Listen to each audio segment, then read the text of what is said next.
नमस्कार दोस्तों, आप सभी दर्शकों को हमारे YouTube चैनल की ओर से जय श्री कृष्णा। दोस्तों, कैसे हैं आप? उम्मीद है आप सब अच्छे होंगे। आइए आज की कहानी सुनते हैं।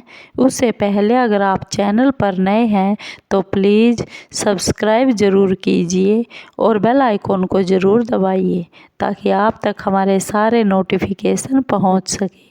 दोस्तों, आपका एक सब्सक्राइब भी हमारे लिए बेहद मायने रखता है। आइए आज हम आपके लिए एक बहुत ही प्रेरणादायक कहानी लेकर आए हैं।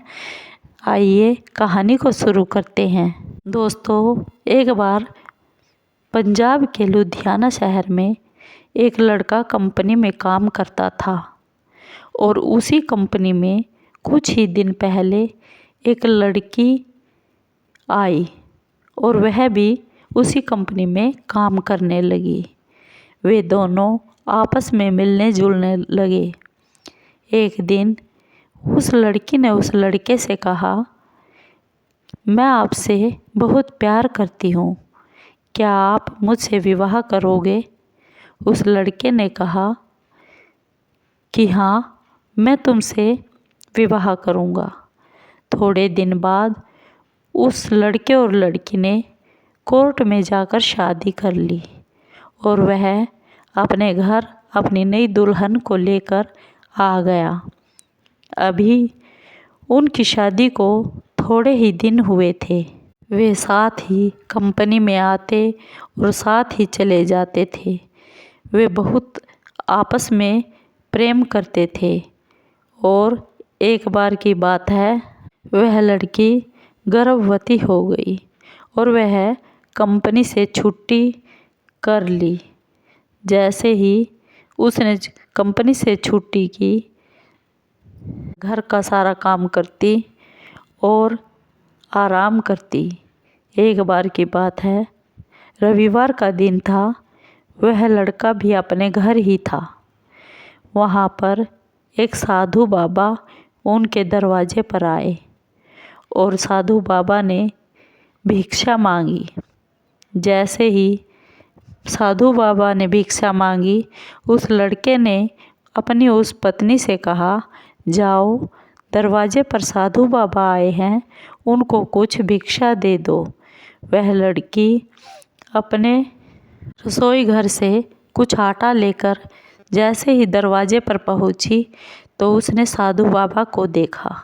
साधु बाबा ने उस लड़की को देखा। आंखों ही आंखों में दोनों एक दूसरे को पहचान गए। साधु बाबा बिना भिक्षा लिए ही वापस चले गए।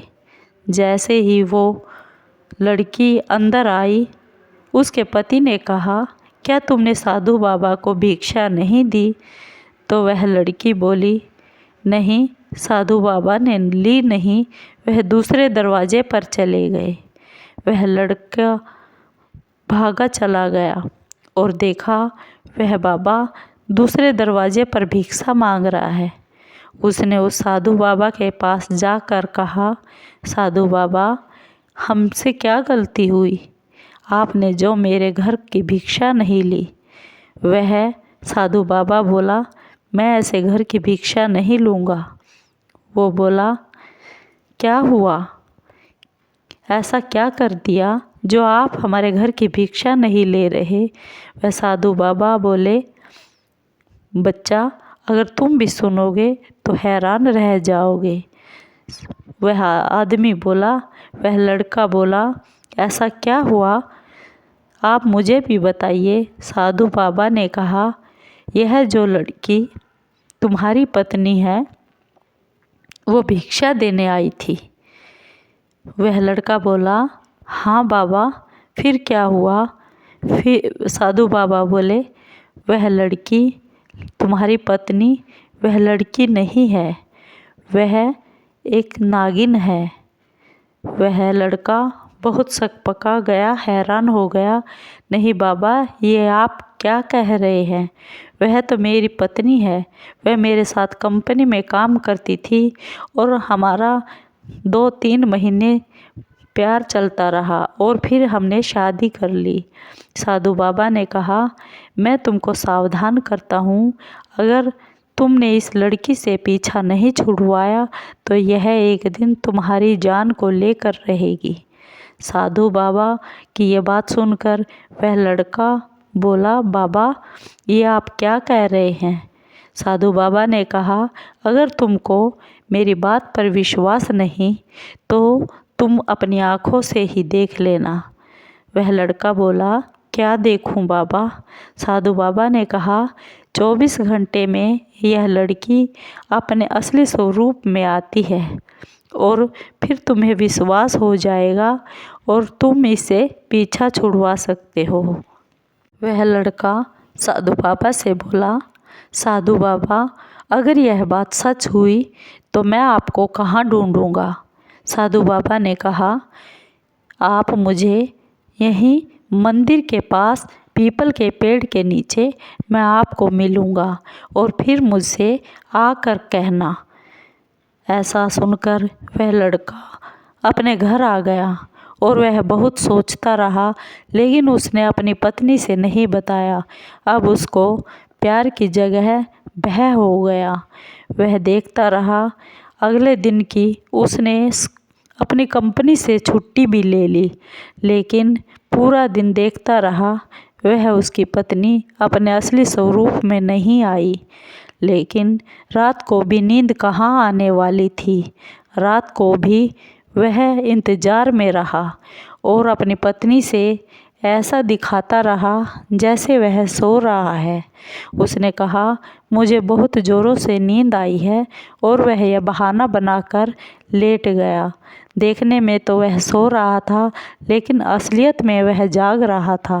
वह इंतज़ार में था, क्या साधु बाबा की बात सच होने वाली है? वही हुआ। रात के 12 बज गए और वह देखता रहा। देखा कि वह लड़की, वह उसकी पत्नी कमरे के बीच में खड़ी है और जैसे ही वह बीच में खड़ी थी, एकदम उसने नागिन का भेष धारण कर लिया।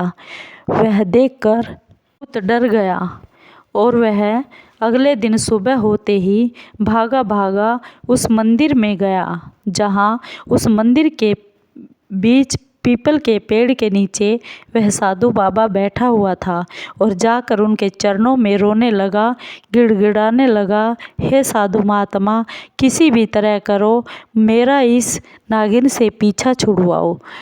साधु बाबा ने कहा, अब हो गया तुम्हें विश्वास? वह लड़का बोला, हाँ महाराज, मुझे विश्वास हो गया। वह साधु बाबा उस लड़के के साथ उस लड़के के घर गया। अब उसके घर जाते ही वह उसकी स्त्री उसको देखते ही बहुत क्रोधित हो गई। उसने कहा, तुम यहाँ फिर आ गए? साधु बाबा बोला, मैं तुम्हारे मौत का कारण बन के आया हूँ। वह स्त्री बोली, तुम मुझे मारने आए हो, पर मैं नहीं मरूंगी, मैं तुम्हें ही मारूंगी।